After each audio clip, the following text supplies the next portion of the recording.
अरे ये कैसे लीक हो गया पेट्रोल?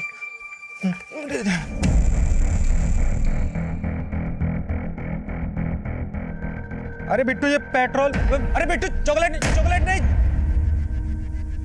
अरे चॉकलेट बिट्टू रोक। बिट्टू नहीं रुकेगा अंकल। इस चॉकलेट का पैसा पापा के अकाउंट में लिख देना।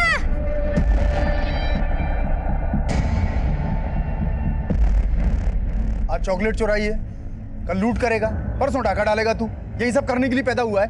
अरे क्या बोले जा रहे हैं? बच्चा है, क्यों बात का पतंगड़ बना रहे हैं? चल बिट्टू। रुक, ये बच्चा नहीं है, ये हमारा बाप बन गया है और इसकी जिम्मेदार हो तुम। तुमने इसकी सारी बुरी आदतों पे पर्दा डाल के रखा है। कभी खुद की आदतों को देखा है? अरे क्या बकवास कर रही तुम ये? बच्चे के सामने मुंह मत खुलवाओ मेरा, सब पता है कितने पानी में हूं।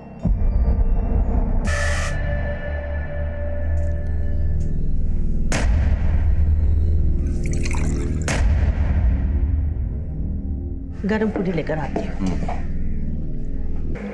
अरे देखा कैसे बिना जवाब दिए चली गई। इसकी अकल ऐसे ठिकाने नहीं आएगी। बिट्टू, बिट्टू, वर्मा जी, बिट्टू को देखा क्या? नहीं मैडम जी, बिट्टू तो आज ही आने ही है। कहाँ चला गया ये लड़का? बिट्टू, बिट्टू। नमस्कार, आदाब। मैं inspector Adil Khan, crime petrol Dastak में आपका स्वागत करता हूं। आज जिस केस का जिक्र मैं करने वाला हूं वो मध्य प्रदेश के खंडवा का था। 9 साल के बिट्टू और उसके माँ बाप की जिंदगी में एक जुर्म ने दस्तक दी थी।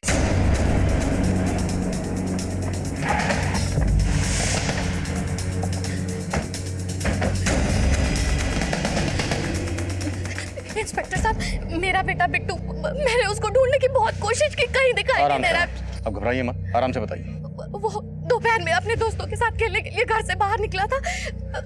उसके बाद से मैंने उसको हर जगह ढूंढ लिया, वो कहीं दिखाई नहीं दे रहा है। किसके साथ खेल रहा था? अंकल, हम और बिट्टू क्रिकेट खेल रहे थे दोपहर में। नो बॉले। चल मेरी बैटिंग है, चल फील्डिंग कर। अरे नॉट आउट है ना, उसने आगे से बॉल मारा। चल मैं आ रहा हूँ। अरे कहाँ जा रहे हैं? अरे सुसु आ रही है बेट। लेकिन बिट्टू वापस आया नहीं। हमें लगा कि उसकी फील्डिंग की बारी आई, तो सुसु का बहाना करके घर चले गया। कहाँ खेले तुम लोग? बिट्टू तो उधर गया था झाड़ी के पीछे टॉयलेट करने के लिए।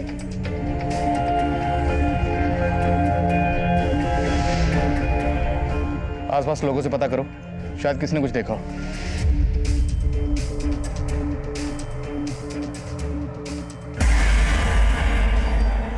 विनीता, बिट्टू को कुछ पता चला? मिल गई फुर्सत तुम्हें आने की।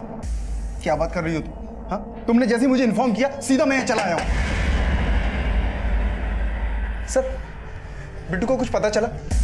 आप? जयदेव, बिट्टू का पापा। देखिए, मिल जाएगा आपका बच्चा, हम ढूंढ रहे हैं। उसे गायब हुए 7-8 घंटे हो गए। क्या कभी वो इतनी देर घर से बाहर रहा है? नहीं सर। पर क्या आपको किसी पर शक है जो बिट्टू को गायब कर सकता है? वो मोनू जो आज मेरे बच्चे के साथ खेल रहा था इंस्पेक्टर साहब। मोनू वो बच्चा? बच्चा नहीं है, एक नंबर का बदमाश है वो। और उसकी माँ भी कोई कम नहीं है। इंस्पेक्टर साहब, अभी कुछ दिन पहले ही उस मोनू ने मेरे बेटे को बहुत मारा था। छोड़ूंगा नहीं तेरे को बिट्टू। मैंने क्या किया जो तू मुझे मार रहा है? बिट्टू, तू कैसे हाथ लगा रहा है मेरे बेटे को? हाँ, तू थप्पड़ लगाऊंगी। बिट्टू तुझे लगी तो नहीं ना? तो अगली बार से लड़ाई की ना तो ऐसा थप्पड़ मारूंगी कि याद रखेगा, समझा? अरे मेरे बेटे को कैसे मारी है तू? तेरी हिम्मत कैसे है मेरे बेटे को मारने की? संभाल के रख अपने बेटे को, अगर इतना ही प्यार है तो, समझी? तो मेरे बेटे को तू मारेगी तो मैं देखती रह जाऊंगी? इतनी अकल है तेरे अंदर, पता कुछ है नहीं हो रहा कि बवाल करे। क्या तमाशा कर रही तुम? उस झगड़े के बाद से मेरे और मोनू की माँ की बातचीत बंद है। हालांकि मेरा बेटा खेलता है उस मोनू के साथ, लेकिन ये बात उसकी माँ को बिल्कुल अच्छी नहीं लगती। एक नंबर की चालाक औरत है वो। मुझे तो लगता है इंस्पेक्टर साहब, उसी ने बच्चों के साथ मिलकर मेरे बिट्टू को गायब किया है। मुझे पता था सर, वो मुझ पर ही शक करेगी। मैं इतनी गई गुजरी नहीं हूँ सर कि इतनी छोटी सी बात पर किसी भी बच्चे के साथ कोई गलत काम करूंगी। बात छोटी जरूर थी, लेकिन इतनी बढ़ गई कि बिट्टू की माँ के साथ आपने हाथापाई की। हाथापाई? मैंने? सर, उसने हाथापाई शुरू की। तो खत्म आपने की होगी उसके बेटे को गायब करके। देखिए, अगर कुछ भी छुपा रही हैं तो साफ साफ बता दीजिए। सर, मैं आपसे कह रही हूँ ना, मैं कुछ नहीं छुपा रही हूँ। ये मोनू की माँ देखने से ही चालाक लग रही है सर, पर क्या वो ऐसा करेगी? हो सकता है बिट्टू की माँ का शक सही है। इस लेडी के बारे में पता करो। सर, इन्होंने बिट्टू को ग्राउंड के पीछे वाले रास्ते में किसी आदमी के साथ जाते हुए देखा था। कौन आदमी? साहब वो आदमी कौन था ये तो नहीं मालूम, पर शायद बिट्टू उसको जानता था, क्योंकि मैंने खुद उसको उसके साथ जाते हुए देखा। दिखता कैसा था वो आदमी? उसका हुलिया याद है? साहब इतना तो मैंने ध्यान नहीं दिया, पर हाँ वो ब्लू कलर की शर्ट पहने हुए था।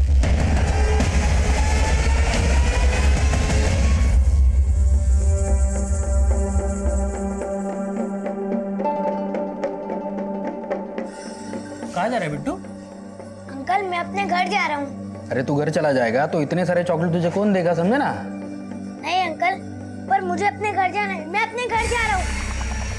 चुपचाप बैठ इधर। खंडवा से बिट्टू को गायब हुए 10 घंटे गुजर चुके थे और बिट्टू का पता लगाने के लिए हम हर मुमकिन कोशिश कर रहे थे और तभी हम एक जंगल के पास बिट्टू की लाश मिली। सिंह, ये जंगल वाला एरिया है, अच्छी तरह से पूरे जंगल छान मारो, कुछ भी छूटना नहीं चाहिए। हाँ आइए सर, बिट्टू की लाश है, बहुत बूटा मर्डर है।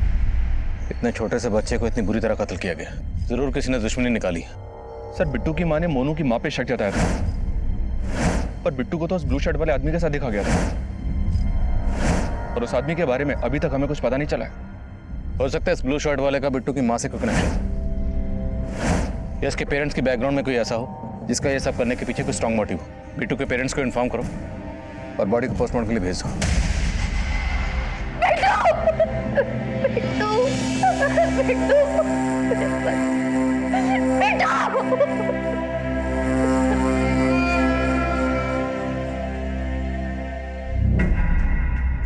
जीजा जी आई। इतना सब अचानक हो गया और ऐसे वक्त में हम लोग तुम्हारे साथ नहीं थे। पर विनीता कहाँ पर है? पुलिस स्टेशन गई है। Police station? किस लिए? शायद पुलिस को उससे कुछ बात करनी थी। अरे पर पुलिस उसको मिलना क्यों चाहती है और तू उसके साथ गया नहीं? दीदी अब विनीता को मेरे साथ खड़े होने में प्रॉब्लम है।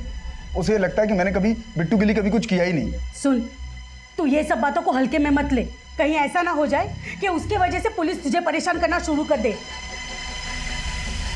बिट्टू के फादर जयदेव के बारे में कुछ पता चला सर। जयदेव कॉस्मेटिक ट्रेडिंग का बिजनेस करता है और बिजनेस टूर पे कई दिन बाहर भी रहता है। जयदेव को जानने वाले लोगों ने बताया कि काफी रंगीन मिजाज का आदमी है ये।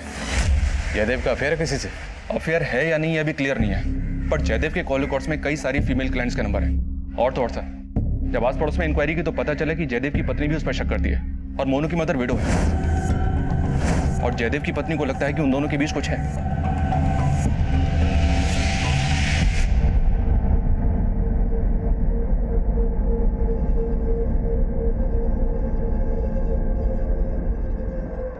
श्वेता, श्वेता यार मैं ऑफिस के लिए लेट हो रहा हूँ। बस 2 मिनट हाँ मैं जा रहा हूँ। अरे रश्मि, श्वेता, श्वेता देखो रश्मि क्या हुआ? रश्मि, रश्मि क्या हुआ उसको? रश्मि क्या हुआ इसे? पता नहीं। रश्मि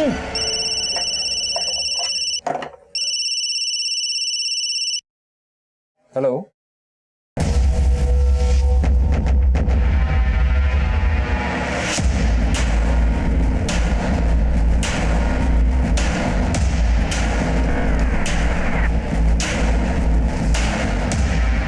क्या हुआ मैडम? कैसी है रश्मि? वो प्रेग्नेंट है। क्या? तुम्हारी बेटी पूरे 3 महीने से प्रेग्नेंट है, तुम्हें पता ही नहीं? देखो सज्जन, गरीब थी इसलिए काम पे रख लिया, अपनी बेटी को अपने घर पे ही रखो, मुझे ऐसी लड़की को काम पे नहीं रखना।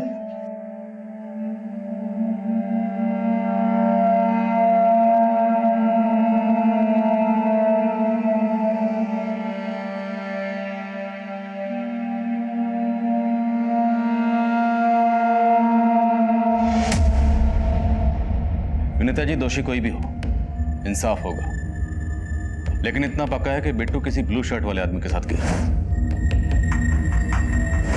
और ये जो भी था बिट्टू उसे अच्छी तरह से जानता था, क्योंकि बिट्टू अपनी मर्जी से उसके साथ गया। अब ये आदमी कौन हो सकता है? सोच के बताइए, कभी कोई ऐसा हादसा हुआ हो आपके साथ, आपके पति के साथ, किसी रिश्तेदार के साथ या बिट्टू के साथ? इंस्पेक्टर साहब, कोई हादसा जैसा तो कुछ हुआ नहीं, लेकिन अभी कुछ ही दिन पहले बिट्टू जब घर आया था उसके हाथ में बहुत सारी चॉकलेट्स थी। बिट्टू बिट्टू कहाँ गया था और इतनी सारी चॉकलेट कहाँ से लाया? अरे मम्मी, वो अंकल ने दिए। कौन से अंकल? अरे वो पापा के दोस्त थे ना, उन्होंने दिए। तो बिट्टू अपने पापा के किस दोस्त की बात कर रहा था? मैंने उससे पूछा लेकिन बिट्टू ने मुझे कुछ बताया नहीं। बाद में मैंने इसके बारे में जैसे भी पूछा लेकिन उनको भी कुछ आइडिया नहीं था। देखिए विनीता जी, हालांकि आपने हमें इस बारे में खुद कुछ नहीं कहा, लेकिन फिर भी हमें पता चला है कि आपको शक है कि मोनू की माँ और आपके पति के बीच कुछ। आपने बिल्कुल ठीक सुना है, मुझे मेरे पति के बारे में शक है। स्कॉन्ड का ढिंढोरा पीटने के लिए तुझे मैडम का घर मिला? आगे जब मैडम का घर मिला था, क्या हुआ? क्यों मारा थे उसको? अरे माँ, कहीं का नहीं छोड़ा इस लड़की ने, हमें मुंह दिखाने के लायक नहीं छोड़ा। 3 महीने से पेट से। रश्मि, ये सब क्या है रश्मि? बोल रश्मि, किसका पाप है ये? अरे मेरी तरफ क्या देख रही है? हाँ, मेरी तरफ क्या देख रही है? तुझे पता ना तेरी माँ क्यों मरी थी? हाँ? बोल। विवेक का पापा नहीं? विवेक के साथ मुंह काला कराया ना तूने? मैं छोड़ूंगा नहीं उसको, जान से मार दूंगा। उसने कुछ नहीं किया, इसको कुछ मत कहना। तो फिर कौन है? किसका पाप अपने पेट में लेके घूम रही है तू? बता रश्मि, बता। अरे बोल क्यों नहीं रही है? किसका पाप है ये?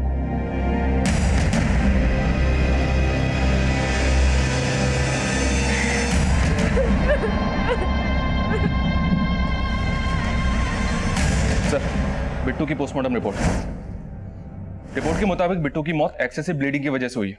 उसके पेट को सर्जिकल नाइफ से काटा गया था। Surgical knife? जी हाँ सर। बिट्टू की बॉडी से लिवर और किडनी दोनों गायब है। बॉडी को काटने से पहले बिट्टू को बेहोश किया गया था। उसकी फूड पाइप में चॉकलेट के ट्रेसेस मिले। शायद उसे चॉकलेट में कुछ मिलाकर दिया गया था। मतलब बिट्टू को चॉकलेट खिलाकर पहले बेहोश किया गया, फिर उसके ऑर्गन निकाले गए।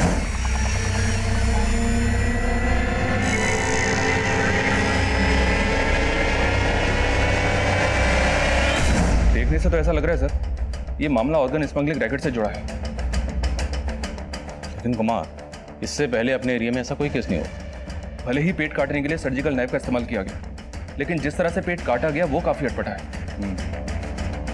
पोस्टमार्टम डॉक्टर का भी कहना है कि जिसने पेट काटा हो सकता है मेडिकल फील्ड से ना हो। लेकिन सर, ऑर्गन तो निकाले गए हैं। तो हो सकता है जानबूझ के सर्जिकल नाइफ से पेट काटा गया, ताकि हमारी तहकीकात को भटकाया जा सके। खंडवा में जितनी मेडिकल शॉप हैं सब जगह पता करो पिछले दिनों किस किस को सर्जिकल नाइफ बेचे गए। Okay sir. एक अजीब बात पता चली है सर, बिट्टू की एक बुआ है सिमरन। बिट्टू के गायब होने के ठीक एक दिन पहले सिमरन और उसका पति तीर्थ पे उज्जैन चले गए थे। तीर्थ? जी हाँ सर। पता चला है कि उनका कोई बच्चा नहीं है और उसी के लिए वो दोनों यहाँ वहाँ पीर फकीर से मिलते रहते हैं। तो तुम्हें लग रहा है कि बिट्टू की मौत के पीछे ऑर्गन स्मगलिंग नहीं, कोई तंत्र मंत्र का चक्कर? अभी तक कुछ क्लियर नहीं है सर। अगर हम तहकीकात करेंगे तो शायद कुछ निकल आए। ठीक, सिमरन और उसका पति दोनों की डिटेल निकालो। Okay sir. सर, माना कि हमें बच्चा नहीं है, पर बच्चा पाने के लिए हम बिट्टू को तंत्र मंत्र की बलि क्यों चढ़ाएंगे? तो बिट्टू के गायब होने के ठीक एक दिन पहले आप दोनों शहर से बाहर क्यों गए थे? पूजा पाठ कराने गए थे। तंत्र मंत्र तो हम मानते ही नहीं है। आप बेकार में हम पे शक जता के अपना और हमारा समय खराब कर रहे हैं।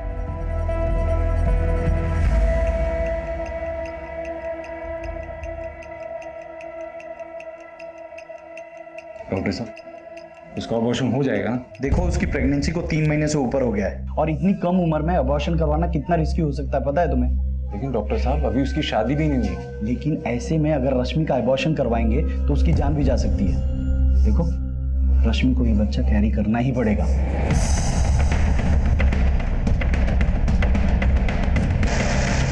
रश्मि इस केस का वो चेहरा थी जो उस वक्त हमारी नजर में नहीं आया था, लेकिन रश्मि का इस केस से एक चौंका देने वाला कनेक्शन था, जिसके तार बिट्टू के मर्डर से भी जुड़े थे। लेकिन इससे पहले इस केस में एक सरप्राइजिंग ट्विस्ट आया। चल।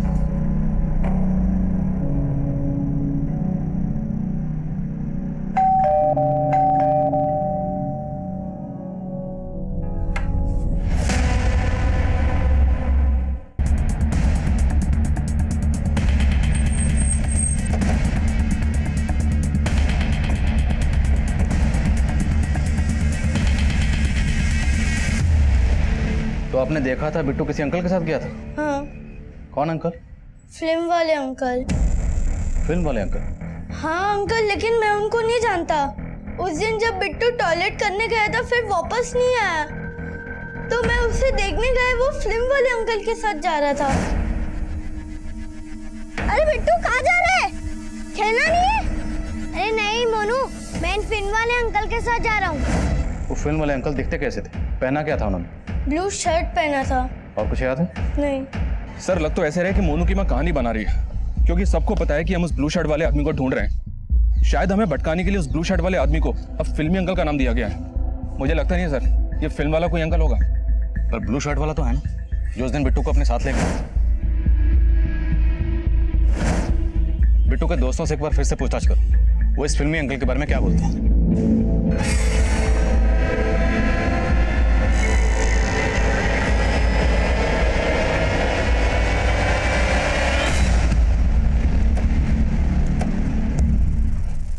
सर आईसी केयर हॉस्पिटल के पास के केमिस्ट शॉप से सरस्वती नाम की एक प्रेग्नेंट लेडी के प्रेस्क्रिप्शन को दिखा के उसके लिए सर्जिकल नाइफ खरीदा गया था।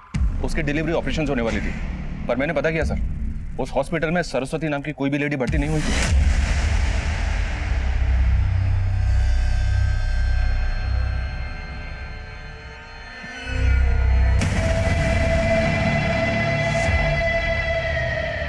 आंटी आंटी आंटी, ये रश्मि और उसके घर वाले अचानक कहाँ चले गए? मतलब कई दिनों से ताला लगा हुआ है। वो रश्मि के पापा को नई नौकरी लगी ना खंडवा में, तो सब लोग वहीं शिफ्ट हो गए। अच्छा आंटी, एक और बात, ये आपको पता है कि खंडवा में कहाँ रहते हैं? नहीं, मुझे कुछ नहीं मालूम है।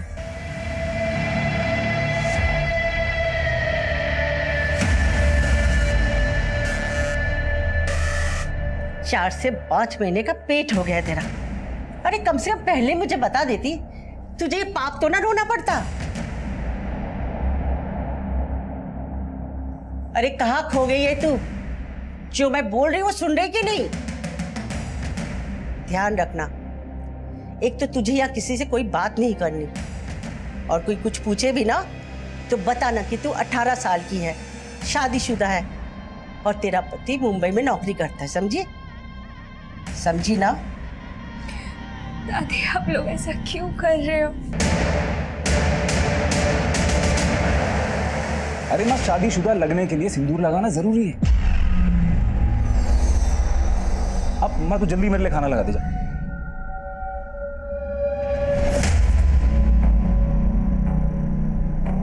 कोई चालाकी मत करना, पता है ना तेरी माँ कैसे मरी थी?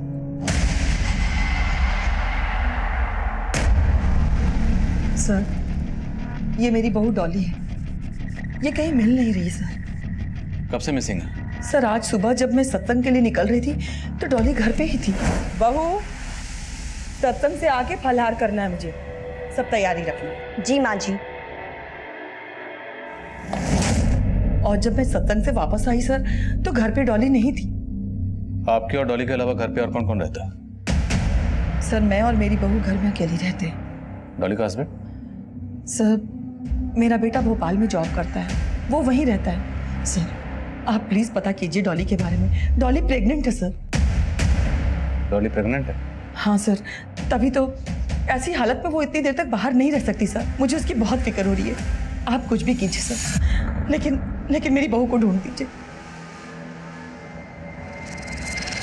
इनके घर के आसपास पता करो, शायद डॉली को किसी ने जाते हुए देखा।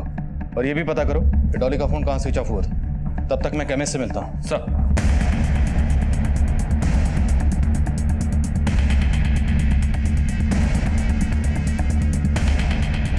सर मैंने डॉली को दोपहर में घर से बाहर जाते हुए देखा था। डॉली कैसी है? मैं बिल्कुल ठीक हूँ, आप कैसी हैं? ठीक हो। मैं कैसे वापस कब आई? अभी 2 ही दिन हो गए। आपने बताया डॉली 2 दिन पहले अपने मायके से आई थी, उसका कोई इशू था क्या अपने ससुराल वालों से? जी सर, डॉली का अपने पति और अपने सास के साथ में बहुत झगड़ा होता था। पिछले 6 महीने से डॉली अपने मायके रहती थी। हाँ माँ, पुलिस ने क्या बोला? बोलना क्या था, कंप्लेंट लिख ली है, लेकिन ये बता कि तू कब आ रहा है। पुलिस का तो तुझे पता है ना, सब पता कर लेगी कि हमारा उसके साथ झगड़ा था। मुझे तो डर लगने लगा कहीं उल्टे सीधे सवाल करना शुरू कर दिया तो।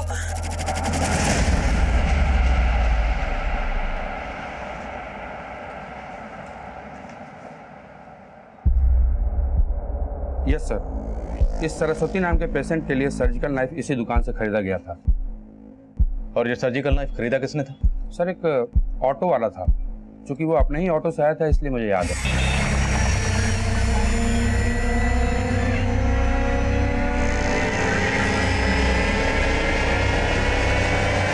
ये ले लो। ये क्या लिखा है? कुछ समझ में नहीं आ रहा है, साफ साफ नहीं लिखा है डॉक्टर ने। देखो मेरे भी पेट से है, समझे ना, उसी का कुछ ऑपरेशन का लिखा होगा, समझे ना। उस ऑटो वाले को पहले कभी देखा था आपने?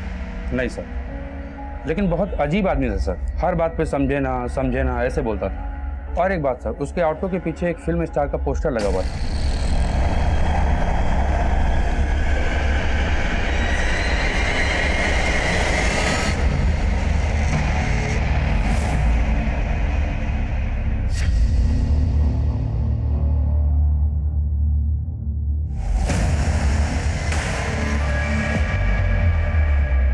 अरे अब भी किताब लेके बैठी है? अब क्या फिर से स्कूल जाने का इरादा है तेरा? पापा आप कुछ भी कर लो, अब मुझसे मेरे सपना नहीं छीन सकते। अरे जाग मुसाफिर भोर भाई, सपने से बाहर आ। तेरे इस पेट के बच्चे ने तेरी और मेरी दोनों की किस्मत बदल दी है, यही सच है, इसका ध्यान रख। तेरे को कितनी बार बोला है खिड़की बंद रखा कर, ऐसे ही बैठ जाती है यहाँ पे।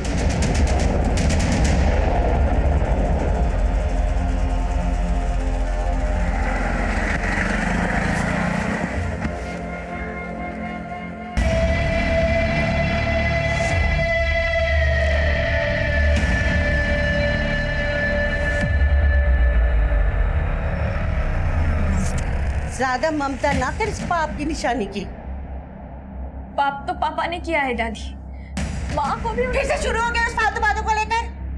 अपने दिमाग से निकाल दो सब बातें और चल रसोई में मेरी मदद कर।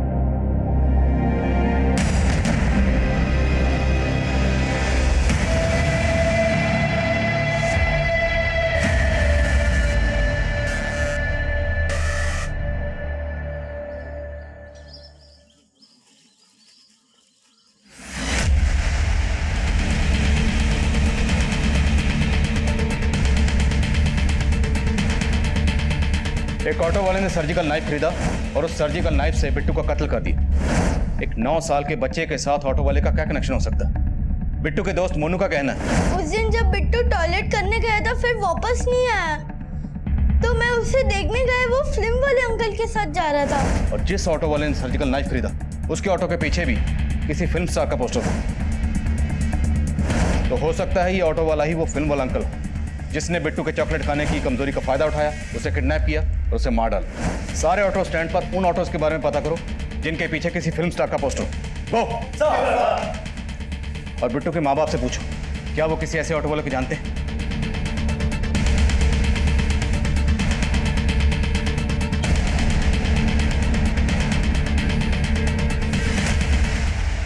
बिट्टू तो रहा नहीं, अब तो मुझे भी छोड़ दोगे और उसके बाद उस औरत के साथ। अरे चुप हो जाओ विनीता, जो मर्जी कुछ भी बोल रही हो तुम। चिल्लाकर अपनी गलती छुपाने की कोशिश मत करो, मुझे अच्छे से पता है कि तुम्हारा मोनू की माँ के साथ या बाकी औरतों के साथ क्या है। घृणा आती है मुझे तुमसे, धोखा दिया है तुमने मुझे।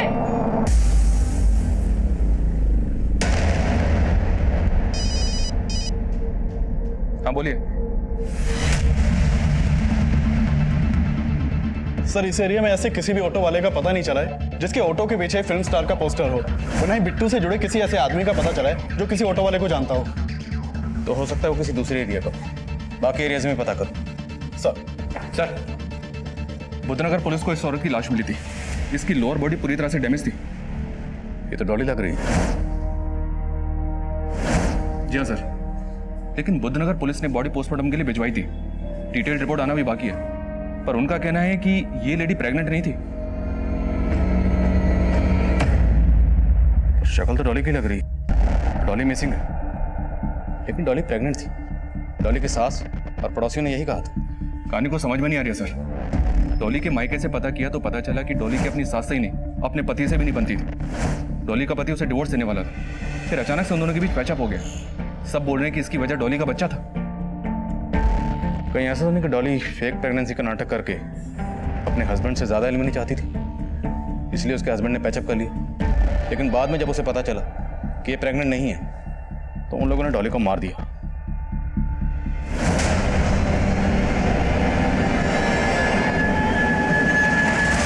सर आप कुछ भी आरोप लगा रहे हैं हम पर।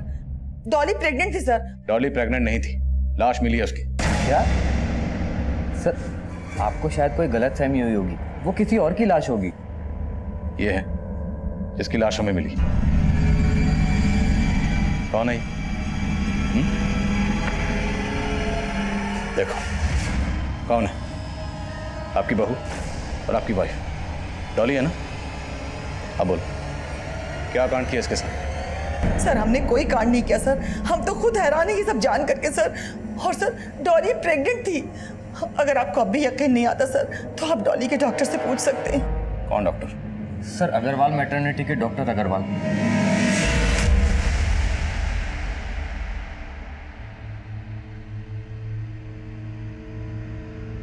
अरे रश्मि पानी देना। अरे कब आए तू? बस अभी आया। रश्मि पानी दो। अरे सो रही होगी अंदर। अरे ऐसे कैसे सो रही है? आंखों से सो रही, कानों से तो सुन रही होगी। रश्मि मैं लेके आती। नहीं मैं जाता। रश्मि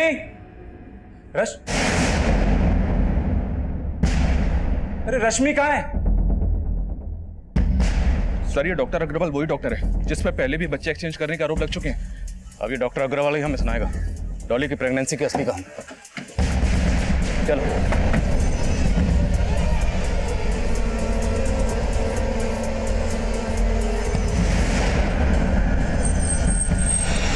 सर डॉली प्रेग्नेंट थी और 2 महीने पहले उसका मिसकैरेज हो गया था। उसने मुझे रिक्वेस्ट किया कि ये सब बातें मैं उसके घर वालों को ना बताऊं। लेकिन वो लगातार तेरे पास आ रही थी। हाँ सर, लेकिन मुझे ये नहीं पता है कि वो झूठे प्रेगनेंसी का नाटक क्यों कर रही है। सुन ज्यादा होशियारी मत कर। तेरी पूरी कुंडली निकाल के हम आए। ये बता कि डॉली की फेक प्रेगनेंसी में तेरा क्या रोल था? सर वो मुझे उसने एक बच्चे का बंदोबस्त करने के लिए कहा था। ऐसे बंदोबस्त ने पहले भी किए होंगे है ना? डॉली को किसका बच्चा देने वाला था? सर कुछ टाइम पहले हमारी क्लिनिक में एक लड़की आई थी सर, जिसकी उम्र काफ़ी कम थी और उसका बाप चाहता था कि मैं उसका अबॉर्शन करूं। देखो उसकी प्रेगनेंसी को 3 महीने से ऊपर हो गया है और इतनी कम उम्र में अबॉर्शन करवाना कितना रिस्की हो सकता है पता है तुम्हें? डॉक्टर साहब अभी उसकी शादी भी नहीं है। लेकिन ऐसे में अगर रश्मि का अबॉर्शन करवाएंगे तो उसकी जान भी जा सकती है। देखो रश्मि को ये बच्चा कैरी करना ही पड़ेगा। पर सर देखो तुम्हें बच्चा नहीं चाहिए ना? नहीं। लेकिन अपनी बेटी से अगर बच्चा कैरी करवाओगे तो मेरे पास ऑफर है। ऑफर? सर मैंने उसके बाप को 5 लाख देने का ऑफर किया सर और वो मान भी गया। डॉली की फेक प्रेगनेंसी की कहानी तो तूने सुना दी। अब ये बता कि डॉली के मर्डर से तेरा क्या लेना देना? सर मेरा कुछ लेना देना नहीं है सर। सर डॉली डॉक्टर से 12 तारीख को मिली थी और 12 तारीख को ही वो गायब हो गई थी। हो सकता है डॉक्टर अब भी कुछ छुपा रहा है। इसे थाने बुलाओ, वहां से ठीक से पूछताछ करते हैं और इसके क्लिनिक के सीसीटीवी फुटेज में चेक करो क्या डॉली वाकई उस दिन उससे मिलने आई थी या नहीं। सर और वो लड़की रश्मि, उसे और उसके बाप को दोनों को थाने बुलाओ। अरे आई क्या रश्मि? अरे आस पड़ोस में सब जगह ढूंढ रही है, कहीं कोई पता नहीं चला। तो तुमको देखना।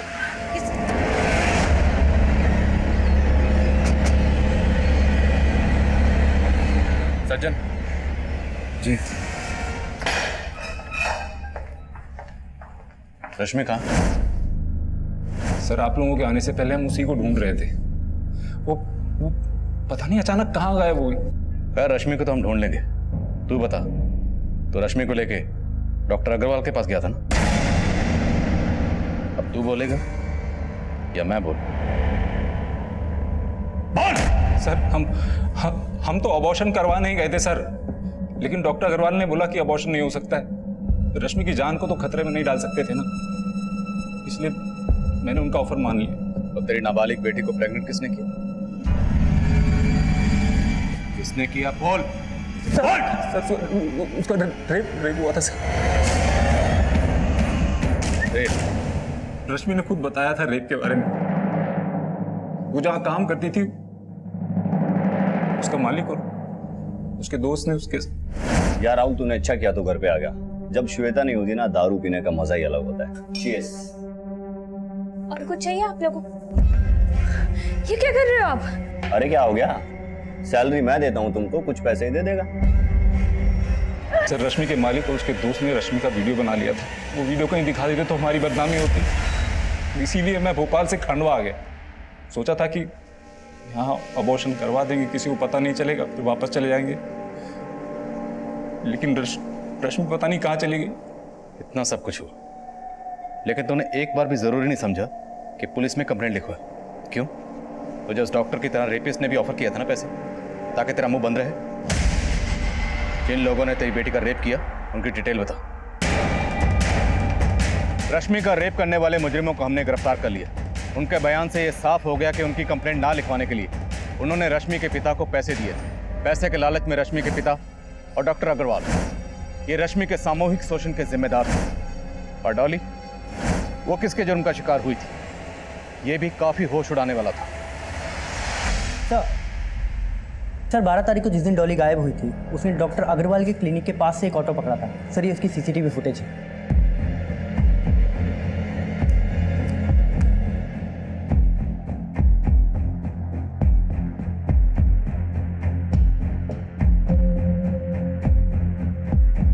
ये ऑटो के पीछे किसी फिल्म स्टार का पोस्टर जैसा कुछ लग रहा है। सर केमिस्ट ने हमें बताया था कि जिस ऑटो वाले ने उसके यहाँ से सर्जिकल नाइफ खरीदा था, उसके ऑटो के पीछे फिल्म स्टार का पोस्टर था। तो सर इस ऑटो के पीछे भी फिल्म स्टार का पोस्टर है। हो सकता है ये वही ऑटो वाला हो। लेकिन सर इसकी पहचान करना मुश्किल है, क्योंकि इसके ऑटो के पीछे जो नंबर प्लेट है वो फेक है। तो हो सकता है इस ऑटो का इस्तेमाल सिर्फ क्राइम करने के लिए करता। लेकिन सर हमें इस ऑटो की कोई लीड नहीं मिल रही, तो हम इस आदमी को ढूंढेंगे कैसे?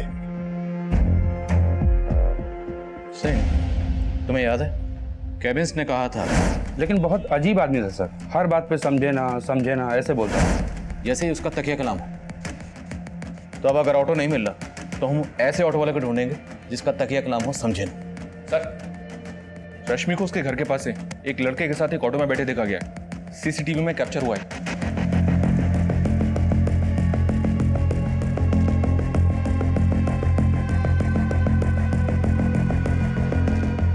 तो वही ऑटो है जो डॉक्टर अग्रवाल के क्लिनिक के बाहर।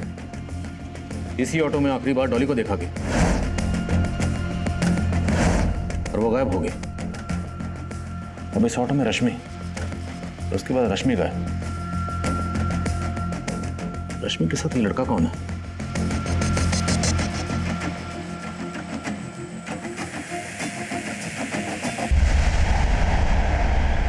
सर ये तो विवेक है, रश्मि के साथ ही पढ़ता था।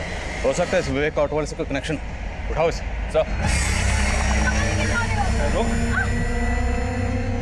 बोलो। सर मैं उस ऑटो वाले को नहीं जानता हूँ।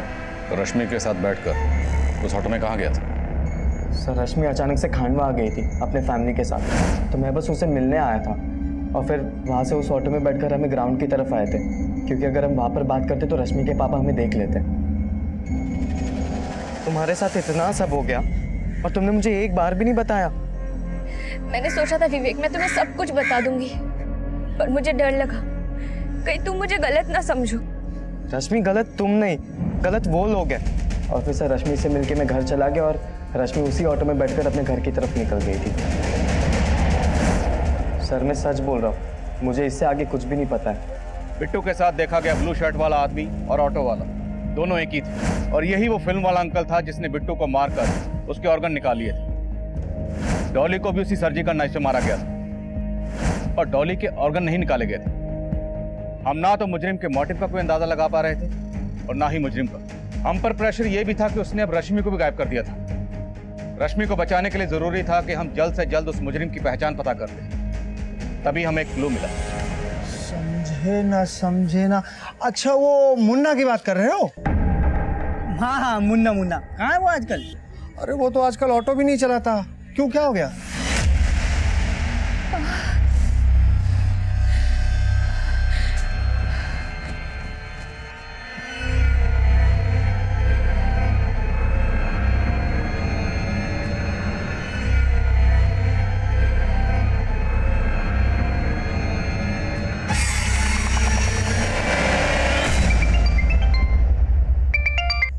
हेलो सर कुछ महीने पहले तक यहाँ खांडवा में एक आदमी ऑटो चलाता था सर, जो बिल्कुल इसी तरह समझे ना करके बात करता था सर। उसके ऑटो के पीछे भी फिल्म स्टार का पोस्टर लगा हुआ था। क्या नाम है उसका? सर मुन्ना। सर यहाँ पास के दीपला गांव का रहने वाला है।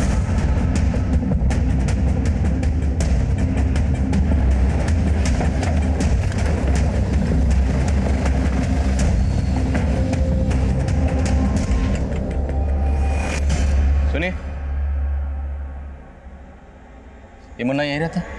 यहीं पे रहता है, लेकिन अपने माँ बाप की मौत के बाद आजकल कम ही आता है। आजकल कहाँ रहता है कुछ पता?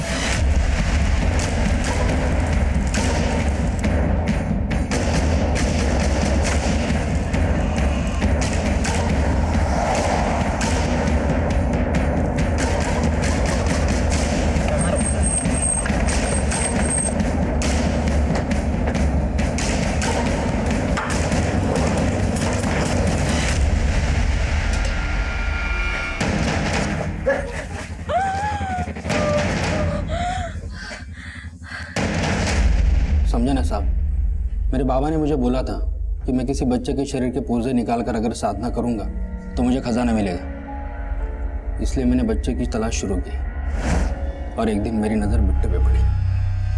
मुझे पता चल गया कि चॉकलेट बिट्टू की कमज़ोरी है और इसी का फ़ायदा उठा के मैंने उससे दोस्ती की शुरुआत की। और जब हमारी दोस्ती अच्छी हो गई तो मैं उसे अपने साथ घर लेके गया। लेकिन जब बिट्टू को मेरी नीयत के बारे में पता चला तो वो मुझसे भागने लगा साहब।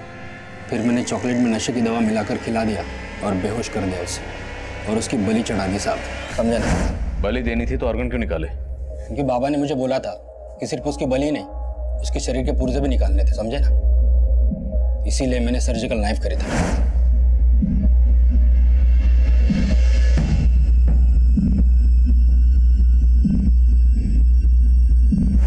और बाबा ने यह भी बोला था साहब कि शरीर के पुर्जों को पानी में उबाल कर वो पानी पीना होगा और एक अजन में बच्चे की पूजा भी करनी थी मुझे। इसलिए तूने डॉली को उठाया? हाँ साहब, लेकिन बाद में पता चला कि डॉली गर्भवती नहीं थी। समझे ना? क्या है? उसने बोला कि वो किसी से बच्चा लेने वाली थी। समझे ना साहब, मैंने डॉली को मार के फेंक दिया।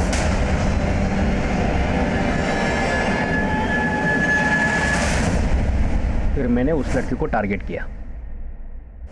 सब कुछ ठीक चल रहा था साहब, अब अचानक से आके, समझे ना? अब तुझे हम समझाएंगे, समझे ना? समझाओ इसे। वो मुजरिम इतना सिरफिरा था कि उसने वाकई सर्जिकल नाइफ से रश्मि की कोख से उसके अजन्मे बच्चे को निकालने की तैयारी कर रखी थी। वो तो गनीमत थी कि हम वक्त रहते वहां पहुंच गए और रश्मि और उसके बच्चे को बचा लिया। मुन्ना ने जिस मकसद से इन जुर्मों को अंजाम दिया, ये अंधविश्वास का वो पागलपन था जो ताउम्र मुझे याद रहेगा। हमने जल्दी बंगाल से उसके उस्ताद, उस तांत्रिक बाबा को भी गिरफ्तार कर लिया। लेकिन सवाल ये था कि एक सरफिरा मुजरिम मुन्ना, जिसका बिट्टू, डॉली और रश्मि से दूर दूर तक कोई ताल्लुक नहीं था, आखिर उसने इन तीनों को ही अपना टारगेट क्यों बना लिया? बिट्टू जब किसी अनजान आदमी से चॉकलेट लेकर घर पहुंचा तो एक जुर्म में दस्तक दी थी। बिट्टू की मां ने अगर उस वक्त ये जानने की कोशिश की होती कि ये चॉकलेट देने वाला कौन था तो शायद बिट्टू मुन्ना के इस जुर्म से बच सकता था। लेकिन बिट्टू की मां ने जुर्म की इस दस्तक को नजरअंदाज कर दिया। फेक प्रेगनेंसी का नाटक करके डॉली ने खुद ही अपनी जिंदगी में जुर्म को न्योता दिया था। लेकिन मजबूर रश्मि की परेशानी को अगर उसके पिता ने पॉजिटिवली लिया होता तो शायद इतनी छोटी सी उम्र में रश्मि को इतनी बड़ी मुसीबतों का शिकार ना होना पड़ता। अब मैं आदिल खान आपसे इजाजत लेता हूं। आपसे फिर मुलाकात होगी एक नए केस के साथ। तब तक देखते रहिए क्राइम पेट्रोल दस्तक। मकसद बताना नहीं, बचाना है। सर